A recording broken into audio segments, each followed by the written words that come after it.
ప్రభువును రక్షకుడైన యేసుక్రీస్తు వారి అతి శ్రేష్టమైన నామమునకు మహిమ కలుగును గాక. రెండు చేతులు పైకెత్తి దేవునికి స్తోత్రం చెప్దాం. హల్లెలూయా, హల్లెలూయా, హల్లెలూయా. ప్రియమైన దైవ జనాంగమా, 20వ తారీఖు ఈ నెలలో వీరమగొండ ప్రాంతంలో మన్నా చర్చ్ చాటపరు దైవ సేవకులు బ్రదర్ పాస్టర్ ఫినెహాసయ్య గారు మరి దూరభారం నుంచి మన మధ్యకు వస్తున్నారు. కాబట్టి మీరు కూడా 20వ తారీఖు సాధ్యమైతే మరి రెడీ అవ్వండి. రాత్రి 7 గంటల కాడి నుంచి 10 గంటల 9:30 10 అనుకోండి. కాబట్టి ప్రతి ఒక్కరూ కూడా గమనించవలసిందిగా ప్రభుపేట మనం చేస్తున్నాం. దేవుని యొక్క వాక్యాన్ని చదువుకుందాము. గలతీలకు రాసిన పత్రిక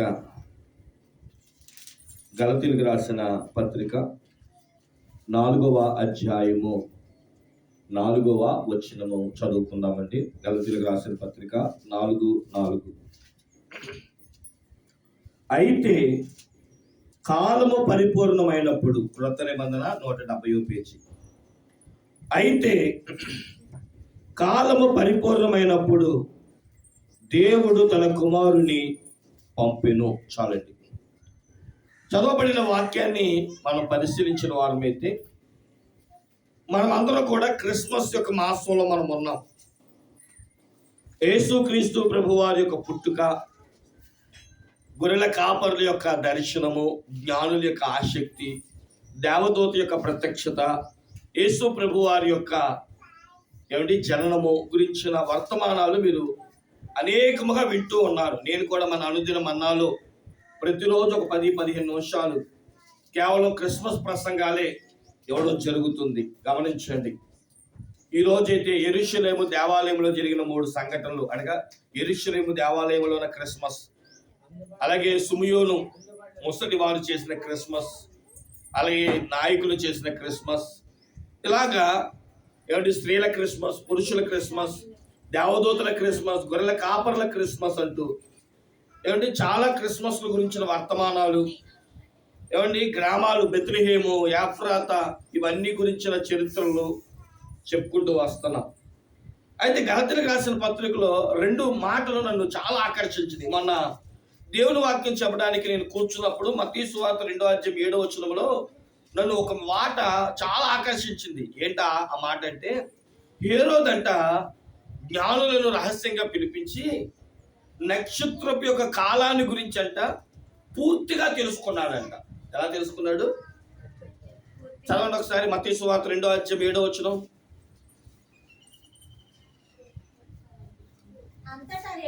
అంతటా హేరోదు ఆ జ్ఞానులను రహస్యముగా పిలిపించి ఆ నక్షత్రము కనబడిన కాలము వారి చేత ఎలాగంటండి పరిష్కారము గంట. అర్థం ఏంటి? పూర్తిగా.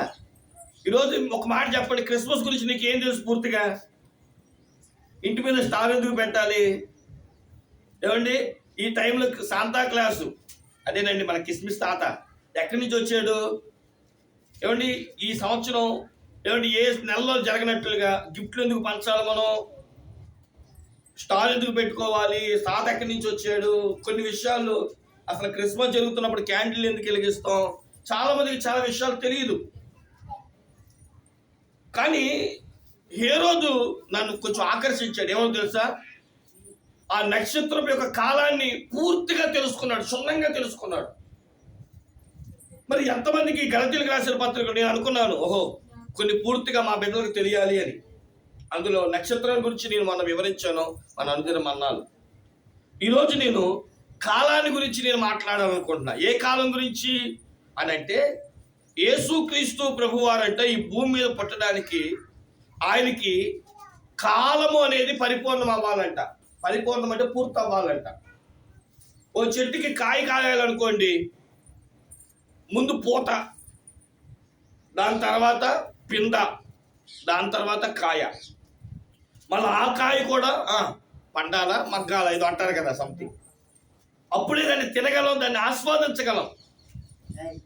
అలాగే గర్భంలో ఉన్న పిండం కూడా 9 నెలలు ఖచ్చితంగా గర్భంలో ఉంటేనే తయారవుతుంది. ఒకవేళ 7వ నెలకు 8వ నెలకు బయటకు వస్తే నెల తక్కువ అంటారు. కాబట్టి గమనించండి, అందుకనే ఏదో ఒక అవయవ లోపమో బలహీనతో వాళ్ళకి సంభవిస్తుంది. పూర్తిగా నిండాలి, రోజులు నిండాలి. అప్పుడే తినడానికైనా పుట్టిన బిడ్డైనా ఏదైనా పూర్తిగా తయారవుతుంది. యేసుక్రీస్తు ప్రభు వారు పుట్టడానికంట కాలమును పరిపూర్ణం అవ్వాలి అని దేవుడు ఆలోచించాడంట. ఆ ఆలోచించినప్పుడు తగిన కాలం రాగానే దేవుడు ఆయన స్త్రీ గర్భంలో పుట్టి భూమి మీదకి రావడానికి దేవుడు కృప చూపించాడు. దేవునికి మహిమ కలుగునగాక. బైబిల్ గ్రంథంలో చదవండి, ఆదికాండం 18వ అధ్యాయం 21వ వచనం చూస్తే కొన్ని కాలాలంట పూర్తయినాయి అని చెప్తుంది. చూడండి, ఏ కాలాలు? నేను దిగిపోయి నా యొద్దకు వచ్చిన వారు సంపూర్ణంగా చేసిరో లేదో చూచెదను. చేయనేడలా నేను తెలుసుకుందున నేను ఆ మనుషులు అక్కడ నుండి తిరిగి సొదొమ వైపుగా వెళ్ళిరి. 20వ వచనం కూడా మనం కలిసి చదివితే, మరియు యెహోవా సొదొమ గొమొర్రాలను గూర్చి మొర్ర గొప్పది గనుకను వాటి పాపము బహు భారమైనది కనుక నేను దిగిపోయి నా యొద్దకు వచ్చిన ఆ మొర్ర చొప్పునని. అది పాపానికి కాలం. ఇంకా బాగా చెప్పాలంటే పాపం పండిన కాలం. ఏమంటే సొదొమ గొమొర్రా పట్టణంలోనంటండి, సొదొమ గొమొర్రా కాలంలోనంట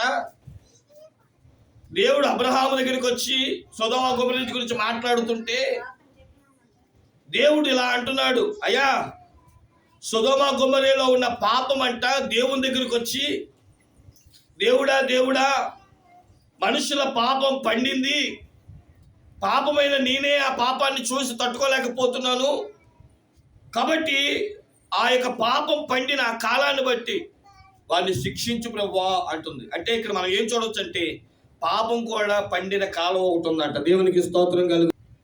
కాబట్టి మీలో కొంతమంది ఇలా అనుకోవచ్చు, వాడు చూడండి, మనం ఏమనుకుంటామంటే చూసారా, వాడెన్ని తప్పులు చేసినా, వాడెన్ని ద్రోహాలు చేసినా, డాబాలు మీద డాబాలు కట్టేస్తున్నాడు, స్థలాలు కొనేస్తున్నాడు, పొలాలు కొనేస్తున్నాడు అని అనుకుంటావా? మీకు చిన్న విషయం చెప్తా. దీపావళిలో మనం అందరం రాకెట్లు వేసేవాళ్ళం, పైకి కింద ఎలిగించగానే తుస్సలు పైకి వెళ్ళింది. 92వ కీర్తనలో 3, 4, 5 వచనాల్లో ఉంటుంది. ఏమంటే రాకెట్ పైకి వెళ్ళిన తర్వాత పైకి వెళ్తూనే ఉంటుందా? ఎంతవరకు దానిలో మందు ఉందో, ఎంతవరకు దానికి శక్తి ఉందో అంతవరకు పైకి వెళ్ళిద్దండి. అక్కడికి వెళ్ళి ఆ నిప్పు ఆ లోపల ఉన్న మందు ఆగిపోగానే ఎంత ఎత్తుగిరిందో తిరిగి అంతే ఎత్తులో కింద పడింది. ఇక్కడ కీర్తనకాడు 92లో ఏముంటుందో తెలుసా? అక్కడదమ్మా. అక్కడ మనం చూస్తే పిల్లారా గడ్డితో పోల్చాడు. 7వ వచనంలో ఉంటుంది. ఇప్పుడు చదవక్కడ ఇంపార్టెంట్ కాదు. ఉదయం లేవగానే గడ్డి బాగా పచ్చగా కనబడిద్ది, దానికి పువ్వులు ఉంటాయి. కానీ సాయంత్రం అయ్యేటప్పుడు చెప్పండి వాడిపోతాయి. అంతే భక్తిహీనులు కూడా అలాంటి వారే. దేవుడు ఛాన్స్ ఇస్తాడు, ఎంతవరకు ఎదుగుతావు ఎదుగు. ప్రకటన 22:7లో ఉంటుంది. ఏమన్నా తెలుసా? నీతిమంతుడు నీతిమంతుడిగానే ఉండనిమ్ము, దుర్మార్గుడిగానే ఉండనిమ్ము. ఒక రోజు వస్తుంది నేను జీతం ఇచ్చే సమయం, అప్పుడు దుర్మార్గుడిగానే చూస్తాను, నీతిమంతుడిగానే నేను జీతం ఇస్తాను. దేవునికి స్తోత్రం చెప్పండి. కాబట్టి ఏడో మాకండి, పాపం చేసిన ఎదిగిపోతున్నారు ఏమంటే వారు కూడా మాకంటే వారి జీవితాలు బాగున్నాయని ఒక రోజు వస్తుంది, అప్పుడు అర్థమవుతుంది. కాబట్టి గమనించండి ప్రియమైన దేవుని బిడ్డలారా, ఈ ఆదికాండం 18వ అధ్యాయం 20-21 వచనంలో ఏమి పూర్తయింది అంటే సొదొమ గొమొర్రా కుటుంబ విషయంలో, సొదొమ గొమొర్రా యొక్క ప్రాంత విషయంలో వారి పాపం పండిందంట. అందుకని దేవుడు ఏం చేశాడంటే దేవదూతలను పంపించి ఆకాశం నుండి అగ్ని గంధకాలు. ఈ రోజుకి సొదొమ గొమొర్రా పట్టణంలో ఒక మొక్క మొలవదు. కారణం ఏంటంటే ఇప్పటికి వేడి, నాగసాకి మీద ఇప్పటికి అనుభవం వేస్తే చూడండి, ఆ ప్రాంతం అంతా కూడా ఎలాగైతే మటామట అయిపోయింది. ఒక మొక్క, ఒక జీవి, ఒక చెట్టు ఏమి పెరగదు. కారణం వేడి. ఏమంటే ఒక లోకంలో ఉన్న ఒక బాంబుకి ఎలాగైతే దేవుని కోపానికి ఏమైపోతారో ఆలోచించి. కాబట్టి మొట్టమొదటిగా పాపం పండిందంట. మన జీవితంలో కూడా అంటారు కదా, పాపం పండనే ఎంతవరకు పండిద్దో. కాయ పండిన తర్వాత అది బద్దలైపోవడమో రాలిపోవడమో జరిగింది. అలాగే మనిషి జీవితంలో కూడా ఒకటి పాపం పండడం. రెండవది మనం చూసిన వారమైతే ఎఫెసీయులకు రాసిన పత్రిక అపోస్తలుడైన పౌలు ఎఫెసు సంఘానికి రాస్తున్నాడు. ఎఫెసీయులకు రాసిన పత్రిక 4వ అధ్యాయం 13వ వచనం. పరిశుద్ధులు అంటే పరిశుద్ధత కూడా ఎలా ఉండాలంట? ఏదో వైట్ షర్ట్ వేసేదో ఆదివారం దేవుని గుడికి వచ్చానంటే కాదంట. యేసుక్రీస్తు ప్రభు వారు కూడా ఆయన రాకడ మన పోకడ ఎందుకు ఆలస్యం అవుతుంది అంటే మనుషులు దేనిలో తయారవలేదంట? పరిశుద్ధతలో సంపూర్ణులు కాలేదు. ఏదో ఓకే పాటలు పాడేదాకా పర్లేదండి, వాక్యం చదివేదాకా పర్లేదండి, ఏమంటే ప్రార్థన చేసేదాకా పర్లేదండి, కానుకలు ఇచ్చేదాకా పర్లేదండి, భక్తి చేసేంత వరకు పర్లేదండి. కానీ అన్ని కలిపితే అబ్బా ఇంకా ఏం తయారవలేదంట? మనలో భక్తి పూర్తవలేదంట, పరిశుద్ధత పూర్తవలేదంట. కాబట్టి అపోస్తలుడైన పౌలు ఎఫెసు సంఘానికి ఏమన్నాడు తెలుసా? నీ పరిశుద్ధత కూడా పూర్తయినప్పుడంట దేవుడు నిన్ను తీసుకుంటాడంట. దేవునికి మహిమ కలుగునుగాక. ఇక మూడవది ఏం పరిపూర్ణం అవ్వాలి అంటే ప్రియులారా, గలతీ 4:4 కుమారుని యొక్క రాక ఏమైందంట? కాబట్టి మనం ఈరోజు గలతీలకు రాసిన పత్రిక 4:4 చదువుతున్నాం. కాలము పరిపూర్ణమైంది. ఎవరికి రావడానికంటే మన ప్రభు అయిన యేసు క్రీస్తు వారి భూలోకానికి రావడానికి. రక్షకుండు దయించి నాడట మన కొరకు పరమ రక్షకుండు దయించి నాడట. బలో యేసు మహారాజుకి. అయితే యేసు క్రీస్తు ప్రభు వారు రావడానికి, కాలం పరిపూర్ణం అవ్వడానికి అసలు ఏ కాలం పరిపూర్ణమైంది? యేసే రావాలి అంటే ఏం పూర్తవ్వాలి? ఇప్పుడు ఉదాహరణకి ఎవరైనా సరే రాకడ రావాలి అంటే ఒకసారి యేసుక్రీస్తు దగ్గరికి వచ్చిన శిష్యులు, ఇది మత్తయి 24-25 అధ్యాయాలు చదువుకుంటే, ఆయన దగ్గరికి వచ్చిన శిష్యులతో దేవుడు అంటాడు కదా, వాళ్ళు అడుగుతారు శిష్యులు, అయ్యా మీరు పద్దాక రాకడ యుగ సమాప్తి అన్నారు కదా, రాకడికి యుగ సమాప్తికి సూచనలు ఏంటో చెప్పండి అంటే ఆయన ఒక 5 సూచనలు రాకడికి, ఒక 2-3 సూచనలు యుగ సమాప్తికి దేవుడు చెప్పాడు. అందులో ఒకటి, మోసాలు జరుగుతాయమ్మా, ఒకరి మీద ఒకరికి యుద్ధాలు జరుగుతాయి, కరువు వస్తుంది, అక్కడక్కడ భూకంపాలు వస్తాయి అన్నాడా లేదా? ఇప్పుడు చూడండి, మోసపోతున్నామా లేదా? ఈరోజు సంఘాల్లో సేవకులు కూడా మోసం చేసేస్తున్నారు. వాక్యము కనిపించేటువంటి బోధ చేత మాకు అవసరమైనవి, డబ్బు కావాలనుకోండి, డబ్బు గురించే వర్తమానాలు, ఏమంటే పేరు కోసమే వర్తమానాలు, ఆస్తుల కోసమే వర్తమానాలు. మా మట్టి మేము కూడా బుద్ధి చెప్పుకుంటున్నాం. కాబట్టి ఈరోజు వర్తమానాలు ఎలా ఉన్నాయంటే చాలా బాధ అనిపిస్తుంది నాకు. ఒకసారి ఏమైనా వాక్యాలు వినాలంటే ఒక్క మాట చెప్తున్నాను, నేనేదో గొప్పగా అంటలేదు, కానీ ఏ వాక్యాలు పెట్టినా సరిగ్గా అర్థం కావట్లా, సరిగ్గా చెప్పట్లేదు, తెలిసిన వాళ్ళు చెప్పట్లేదు, జ్ఞానవంతులు చెప్పట్లేదు, ఎవరు సరిగ్గా చెప్పట్లా. వాక్యం అంతా కూడా మరుగైపోతుంది, మళ్ళీ దొరకని కాలం వచ్చేస్తుంది. కానీ దేవుని కృప ఏంటంటే ఏ ఛానల్ పెట్టినా, టీవీ పెట్టినా, యూట్యూబ్ పెట్టినా ఈరోజు దొరుకుతున్న వాక్యాలు, అందులో లోతైన అనుభవాలు దొరకట్లా. ఎందుకో తెలుసా? గట్టిగా చెప్తే సగం ఖాళీ అయిపోతుంది. ఎవరిని మారండి అంటే వాళ్ళ మాటల చర్చి మార్చేస్తున్నారు. ఎందుకు వచ్చింది బాధ అని చెప్పి చెప్పడమే మానేసి. కాబట్టి గమనించండి, భూకంపాలు, మన ఏలూరు వసంత వాళ్ళలో కూడా భూకంపాలు వచ్చినాయి అంట, కరువులు, యుద్ధాలు మనం వింటున్నాం, చూస్తున్నాం. రాకడికి దగ్గర పడ్డామనే విషయాన్ని గమనించుకోవాలి. అలాగే యేసుక్రీస్తు ప్రభువారంట ఆ రోజులో, ఏ రోజు? మన క్యాలెండర్ పుట్టకముందు, యేసే పుట్టిన తర్వాతే క్యాలెండర్ పుట్టింది. ఆ కాలములో ఆయన కాలం పరిపూర్ణమయ్యింది అన్నాడు. అసలు అపోస్తుల కార్యం 1:7లోనే కాలములు సమయములు తండ్రి అయిన దేవుని వశములో ఉన్నాయి అంటున్నాడు. మరి తిప్పేవచ్చుగా అంటే ప్రసంగి గ్రంథకర్త సొలొమోను 3వ అధ్యాయం 1వ వచనం 11వ వచనములో ప్రతి దానికి ఏముందంట? సమయం ఉంది. పిల్లలు పుట్టడానికి సమయం ఉంది, పెళ్లి చేయడానికి సమయం ఉంది, గర్భఫలం రావడానికి సమయం ఉంది. కాబట్టి సమయం ఉంది, సమయం చొప్పున కాలము కూడా తయారవ్వాలి. అందుకనే మత్తయి సువార్త 1వ అధ్యాయం 1వ వచనంలోనే కొత్త నిబంధన కాలంలోనే యేసుక్రీస్తు గురించి రాస్తూ 3 వ్యక్తులు ప్రస్తావించి, ఏమండి ఈ 3 కూడా మన జీవితంలో గుర్తుపెట్టుకుంటే వారు వస్తే దేవుని కాలం పూర్తవుతుంది అన్నట్లుగా మత్తయి సువార్త 1వ అధ్యాయం 1వ వచనం చదవండి ఒకసారి. ఏముంది అక్కడ? మత్తయి సువార్త 1వ అధ్యాయం 1వ వచనం. అబ్రహాము కుమారుడైన దావీదు కుమారుడైన యేసుక్రీస్తు వంశం. ఆయన అబ్రహాము కొడుకు ఎవరు? దావీదా? మరి దావీదు కొడుకు ఎవరు? యేసుక్రీస్తా? మరి ఏంటి అక్కడ అది? ఈరోజు చాలా మంది బైబిల్లో తప్పులు కనిపెడదామని చెప్పి, ఏమంటే ఒక ఆయన బైబిల్ తీసి ఆదికాండం 1వ అధ్యాయం 1వ వచనం చదివి, ఇది నాకు అర్థం కావట్లేదు, దీని గురించి నేను చెప్పలేనని ముగిస్తాడు. కారణం ఏంటంటే, ఆది యందు దేవుడు భూమి ఆకాశములు కలగజేస్తాను. ఆది ఏంటి? భూమి ఆకాశాలు ఎలా తయారు చేస్తారు? ఈ తయారు చేయడానికి దేవుడు ఎక్కడి నుంచి వచ్చాడు? ఇవన్నీ మనం కనిపెట్టలేం. కానీ బైబిల్ మనం జోలికి వెళ్ళొద్దని చెప్పి ఆగిపోయిన వాళ్ళు చాలా మంది ఉన్నారు.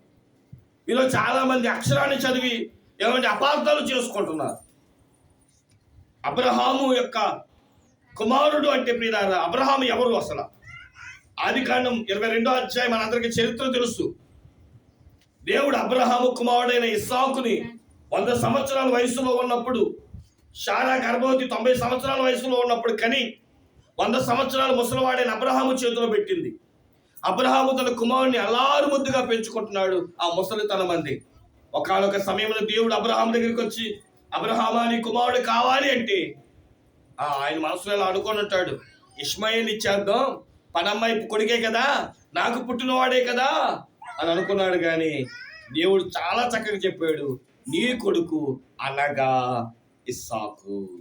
నీ కొడుకు అంటే ఇష్మాయిల్ ఇస్తావేమో, నీకు నువ్వు శారాకి పుట్టిన కొడుకైన ఇస్సాకు నాకు కావాలి అన్నప్పుడు భార్యకి చెప్తూ ఎక్కడ వెళ్ళనివ్వదు అని చెప్పి, ఏమండి భార్యకి చెప్పకుండా కట్టెలు పేర్చి దాన్ని నరికి, ఏమండి గాడిద మీద ఎక్కించి 2 పనివాళ్ళు పిలిచి తన కుమారుని తీసుకొని, తన భార్య అడుగుతూ ఒకవేళ ఉంటాడు, దహన బలికి దేవునికి సమర్పించడానికి వెళ్తున్నానని ఎన్నోసార్లు వెళ్ళాడు. ఎన్నోసార్లు తన కొడుకుని తీసుకుని వెళ్ళాడు. కాబట్టి ఆవిడ మాట మాట్లాడలేదు. అయితే మొరియా పర్వతం దగ్గరికి వచ్చారు. దాసులను కిందే ఉండమని చెప్పి కుమారుని తీసుకొని కట్టెలు మోపి కుమారుడు నెత్తి మీద ఒక చేత్తో కత్తి మరొక చేత్తో నిప్పు పట్టుకొని వెళ్ళాడు. కుమారుడు అడుగుతాడు, తండ్రి ఎన్నోసార్లు దహన బలి చూశాను, ప్రతి దహన బలిలో దహన పశువు ఒకటి ఉంటుంది, గొర్రె పిల్లో, మేక పిల్లో, ఎద్దు పిల్లో ఏదో ఒకటి ఉంటుంది, కానీ ఇక్కడ ఏది కనబట్టలేదు. తండ్రి అంటాడు, యెహోవా ఇది ఆయనే చూసుకుంటాడు లేరా. ఏడు మొరియా పర్వతం మీదకి ఎక్కాడు. కాళ్ళు చేతులు కొడుకు కాళ్ళు చేతులు కడుతుంటే అనుకున్నాడు, ఓహో తండ్రి నేనైనా గొర్రె పిల్లరా అని. కత్తి తీసిన చంపబోతుండగా దేవుడు అన్నాడు, ఆగుమో, ఆగు, నువ్వు కత్తెత్తడానికి వీల్లేదు, నీ కుమారుడిని సాకునివ్వడానికి వెనకం చేయలేదు. ఇందుని బట్టి నాకు అర్థమవుతుంది దేవునికి భయపడేవాడు అని చెబుతూ, అదే ఆదికాండము 22వ అధ్యాయము 18వ వచనం చదవండి. మరియు నీవు నా మాట వినినందున భూలోకములోని జనములన్నీ నీ సంతానము వలన ఆశీర్వదింపబడును, నా తోడని ప్రమాణము చేసి. కాబట్టి మీరు ఆదికాండం 22వ అధ్యాయం చదువుకోండి. ఇక నుంచి నీవు విశ్వాసులకు తండ్రిగా పిలువబడతావని, నీ గర్భంలో నుంచి వచ్చిన బిడ్డలే ఈ చరిత్రనే ఏమండి కంటారని, నీ కడుపులో నుంచి రాజులు వస్తారు, ప్రవక్తలు వస్తారు, యాజకులు వస్తారు. కాబట్టి ప్రకటించి ప్రభు చెప్పారు. అంటే మీకు ఏం అర్థం అవ్వాలని చెప్తున్నానంటే, నువ్వు విశ్వాసులకు తండ్రివి కాబట్టి నీ కడుపులో నుంచి వచ్చే వాళ్ళందరూ కూడా అదే విశ్వాసాన్ని కొనసాగించాలి. దేవునికి స్తోత్రం చెప్పండి. వచ్చారండి? అలాగే వచ్చారా? ఏమండి కొంతకాలం రాగానే నీ పేర్లు చెప్పి వారిని అవమానించట్లేదు, కానీ విశ్వాసుల కడుపులో నుంచి అవిశ్వాసుల పిల్లలు వచ్చారు. చెప్పండి, ఎవరు వచ్చారు? అవిశ్వాసపు పిల్లలు. అంటా ఉంటారు కదా, ఇదేంటి వాళ్ళ నాన్నకు బుద్ధి ఒక్కటి రాలేదురా అంటారు చూడండి.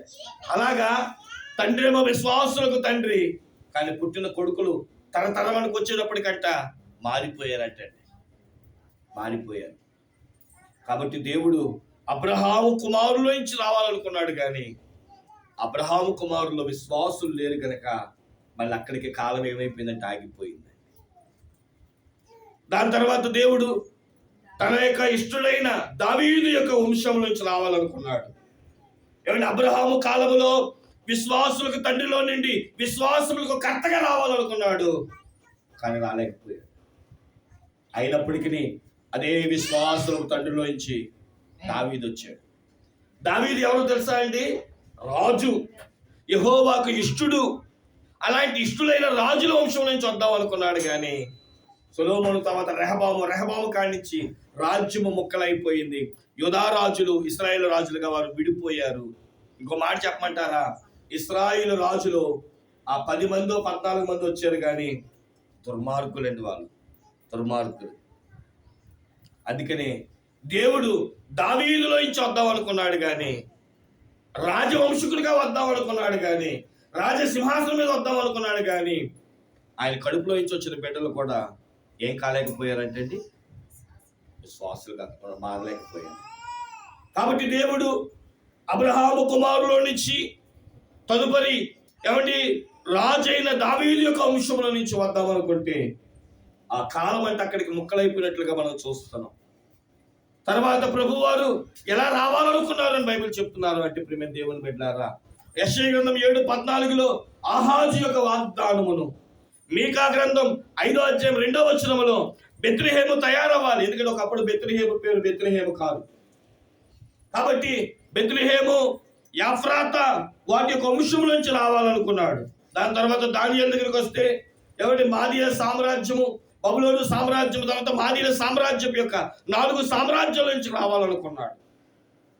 అయితే యేసు క్రీస్తు ప్రభు వారు పుట్టేటప్పటికి కన్య మరియ సిద్ధంగా ఉండాలి, ప్రజల సంఖ్య రాయబడాలి, ఏమండి సింహాసనం మీద హేరోదు కూర్చోవాలి, రోమా సామ్రాజ్యం రావాలి. ఎందుకంటే ప్రియమైన దేవుని బిడ్డలారా, ఒక్కొక్క ప్రాంతంలో ఒక్కొక్క సామ్రాజ్యం ఏర్పడుతుంది, ఒక్కొక్క ప్రాంతంలో ఒక్కొక్క శిక్ష అమలు అవుతుంది.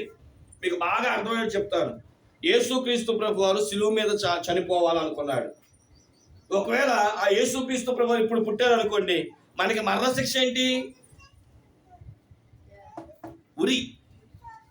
కానీ యేసుక్రీస్తు ప్రభు వారు దేని మీద చనిపోవాలి? అది అంటే గమనించండి, ఇప్పటికి మనకి 6 సామ్రాజ్యాలు ఏర్పడ్డాయి. 6 సామ్రాజ్యాలు ఏర్పడ్డాయి. ఒకటి ఐగుప్తు సామ్రాజ్యం, మొదటి నిమ్రోదు సామ్రాజ్యం, రెండవది ఐగుప్తు సామ్రాజ్యం, మూడవది బబులోను సామ్రాజ్యం, నాలుగవది మాదీల పారసీకుల సామ్రాజ్యం, ఐదవది గ్రీకు సామ్రాజ్యం అలెగ్జాండర్ ది గ్రేట్, ఆరవది మనం చూసిన వారమైతే ప్రియులారా రోమా చక్రవర్తి సామ్రాజ్యం. ఈ రోమా చక్రవర్తి సామ్రాజ్య కాలంలోనే ఏది అమలవుతుందంటే శిలువ అమలు అవుతుంది. అంటే యేసుక్రీస్తు రావాలని ఎప్పుడు దాకా వెయిట్ చేయాల్సి వచ్చింది? రోమా సామ్రాజ్యం రావాలి. రెండవది కన్య మరియ గర్భముగా ఎవరి కన్య భక్తురాలుగా పిలువబడాలంటే ఆమె కూడా అప్పుడే వచ్చింది. మూడవది ప్రియులారా బెత్లెహేము ఏర్పడింది, యాఫ్రాతా ఏర్పడింది, యూదా ప్రధానులుగా ఎంచబడింది, అభిషిక్తులు వచ్చారు. కాబట్టి యేసుక్రీస్తు ప్రభు వారు ఎట్టకేలకు రోమా సామ్రాజ్యములో ఆయన ఉద్భవించడానికి ప్రతిదీ అనుగుణంగా మారింది కనుక బైబిల్ చెప్తున్నట్లు, పౌలు గారు ప్రకటించినట్లు యేసుక్రీస్తు ప్రభు వారు పుట్టడానికి ఏ కాలం వచ్చింది అంటే రోమా చక్రవర్తి కాలం వచ్చిందంట. ఆ కాలము దేవునికి ఏమైంది అంటే పరిపూర్ణము. ఈరోజు ఈ మాట నుంచి మేము చెప్పొచ్చే మాట అని తెలుసా? ప్రతిదానికి ఒక కాలం ఉంటుంది. ఈరోజు నువ్వు పడుతున్న శ్రమకి, పడుతున్న వ్యాధనకి ముగింపు కాలం, నీ సమస్యలు తీరిపోయే కాలం. మీలో కొంతమందికి ఇలా అనుకుంటూ ఉండొచ్చు, ఒకవేళ తాతగారిని బట్టో మామగారిని బట్టో, అమ్మా ఇంకెన్ని రోజుల్లో మీకు ఈ కష్టాలు అంటే, ఇంకేముంది పాస్టర్ గారు, నా మనవడు ఉద్యోగం వస్తే సెటిల్ అయిపోతే ఏమంటే ఎలా చూసుకుంటాడు? బంగారులా ఊరుకోండి, మరీ చెప్తారులే, బంగారులా చూసుకుంటాడండి, ఆడికి సెటిల్ అయిపోతానండి, మేము కాలు మీద కాలు వేసుకుని కూర్చోవచ్చండి. అదే నర్స్ గారిని అడిగామనుకోండి, అమ్ములు పెద్దదైపోయి పెళ్లి చేసేస్తే నా బాధ్యతలన్నీ తీరిపోద్దండి, ఇంకేంటండి పాస్టర్ గారు, ఇక ఎలాగైనా నేను మా ఆయన బతికేయచ్చు అంటారు. ఒకరి కృష్ణ గారిని అడిగామనుకోండి, నా కొడుకు నాకు మా కోడలు చక్కగా ఇల్లు కట్టించాం, వాళ్ళిద్దరు సంసారంగా హాయిగా చేసుకుంటా ఉంటే మాకేంటండి పాస్టర్ గారు, ఒకవేళ మీ దగ్గరికి వస్తే మీరు ఇలాంటి సాక్ష్యాలు చెప్తూ ఉంటారు. అంటే ప్రతిదానికి ఇప్పుడు ఎందుకు జరగట్లే అంటే ఇంకా చిన్నపిల్లలే కదండి, ఇంకా చదువుకుంటున్నారు కదండి, ఇంకా వయసుకి రాలేదు కదండి. ఇవన్నీ గుర్తు చూస్తున్నావే, కళ్ళతో చూస్తున్నావే. మరి నీ సమస్య దగ్గరికి వచ్చినప్పుడు నా సమస్యకు కూడా ఒక కాలం ఉందని నువ్వు ఎందుకు అనుకోవట్లా? దేవునికి స్తోత్రం చెప్పండి. తగిన సమయమందు దేవుడు మిమ్మల్ని హెచ్చించే నిమిత్తము ఆయన బలిష్టమైన చేతుల కింద అణిగి మణిగి ఉండండి. ఆ సమయం రాగానే చదువుతారా? చదవన మాట 1 పేతురు రాసిన పత్రిక, ఆ మాట చదువు ముగించుకుందాం మనం. పేతురు రాసిన పత్రిక 5వ అధ్యాయం 10వ వచనం. 1 పేతురు 5:10. తన నిత్య మహిమకు క్రీస్తు నందు మిమ్మల్ని పిలిచిన సర్వకృపాదియగు దేవుడు. మన శ్రమ ఎంతకాలం అంట? అంతేగాని జీవితకాలం ఉండదమ్మా. మన శ్రమ అయినా, మన సమస్య అయినా, మన ఇబ్బంది అయినా కొంచెం కాలం. అది సంవత్సరం 2 సంవత్సరాలు నేను చెప్పను, కానీ మీ సమస్యలు, మీ బాధలు కొంచెం కాలం. కొంచెం కాలం అయితే ఏమొస్తుందంట? అంటే దేవుడే మిమ్మల్ని ఏం చేస్తాడంట? ఇప్పుడు లేపేవచ్చుగా. మీకు తెలుసో లేదో, నేను 2011లో సేవకు వచ్చా. 2011 కాడి నుంచి రోజు కైకులో నుంచి వీరంగుంట వచ్చేవాడిని. అప్పుడు ఒక పరిచర్య. 2016 దాకా అప్ అండ్ డౌన్ తిరుగుతూ వస్తా 5-6 సంవత్సరాలు. రోజు దేవుడికి ఏడ్చా నేను, అయ్యా క్రిస్మస్ వస్తే మా చర్చిలోనే చేసుకుంటున్నా, కానీ అందరూ చూడండి చక్కగా బల్లలు వేసుకొని, స్టేజ్ బల్లలో చక్కగా మీటింగ్ పెట్టుకొని, ఆర్కెస్ట్రా పెట్టుకొని, అయ్యా అందరు స్టేజ్లు ఎక్కుతారు. స్టేజ్లు ఎక్కడం కాదు, పలానా రెవరెండ్ హెచ్కీలు గారు వేదికకి ఎక్కండి అని ఎంత చక్కగా పిలుస్తున్నారే సేవకుల ఘనత. ఎప్పుడెత్తో ప్రభువా నాకు ఆ ఘనత. నేను వాక్యం చెప్పేవాడినే కానీ, నేను సేవకుడినే కానీ, మీరు నమ్మని 5 సంవత్సరాలు దేవుడి దగ్గర ఏడ్చా. నా దేవుడు ఏమన్నాడు తెలుసా? హెచ్కీలు ఇప్పుడు నేను ఎక్కించాను అనుకో, నిన్ను వెంటనే దిగిపోతావు. ఎందుకంటే నీకు వాక్యం మీద ఇంకా ఏం రాలేదు, పట్టు రాలా, వాక్యపు లోతు నీకు ఇంకా తెలియలా. ఒక సమయం వస్తుంది, నేను ఎక్కిస్తా, నేను దింపేవాళ్ళు లేడు. దేవునికి స్తోత్రం చెప్పండి. నిజంగా 2016 రెవరెండ్ లాజరస్ దగ్గర ఆధ్వర్యంలో ఆయన మందిరంలో పెదపాడులో స్టార్ట్ అయ్యానండి. ఈరోజు పెదపాడు మండలంలో ఈరోజు సాయంత్రం కూడా ఎమ్మెల్యే గారి పక్కన నించోడానికి, కూర్చోడానికి కూడా దేవుడి దీన దాసుడికి అర్హత ఇచ్చాడు. దేవునికి స్తోత్రం చెప్పండి. ఎందుకు ఈ మాట చెప్తున్నానంటే నిజమే. అసలు వేదికలు ఎక్కిస్తారా? మనల్ని నిలబడిస్తారా? ఒక ఆయన అన్నారు, పాస్టర్ గారు మీరేంటండి నాయకులతో దిగుతున్నారని. ఏమంటే ఒకప్పుడు నేను మనుషులతో కూడా దిగే స్థాయి నేను లేదు. నాకు ఒక టైం వచ్చింది, దేవుడు ఇక మనల్ని ఏం చేయడంటే ఆపడు. ఇది నీ టైమా, ఇది మీ టైమా అని నన్ను అంటే నేనంటాను, మీకు ఒక టైం రాబోతుంది. యేసుక్రీస్తు పుట్టడానికి కాలం పరిపూర్ణమైంది, పాపం పట్టడానికి కాలం పరిపూర్ణమైంది, పరిశుద్ధతలు ఎదగడానికి కాలం పరిపూర్ణమైంది. మీ శ్రమకు కూడా చెప్పండి పరిపూర్ణ కాలం రాబోతుంది. వస్తే ఏం జరుగుతుంది? ఆ మాట చదువు ముగించేసుకుందాం. తానే మిమ్మల్ని పూర్ణులుగా చేసి స్థిరపరిచి మిమ్మల్ని బలపరుస్తాడు. దేవునికి మహిమ కలుగునేగాక. మిమ్మల్ని హెచ్చిస్తాడు. ఉద్యోగాల్లో, వ్యాపారాల్లో, చేతి పనుల్లో, ఆరోగ్యంలో.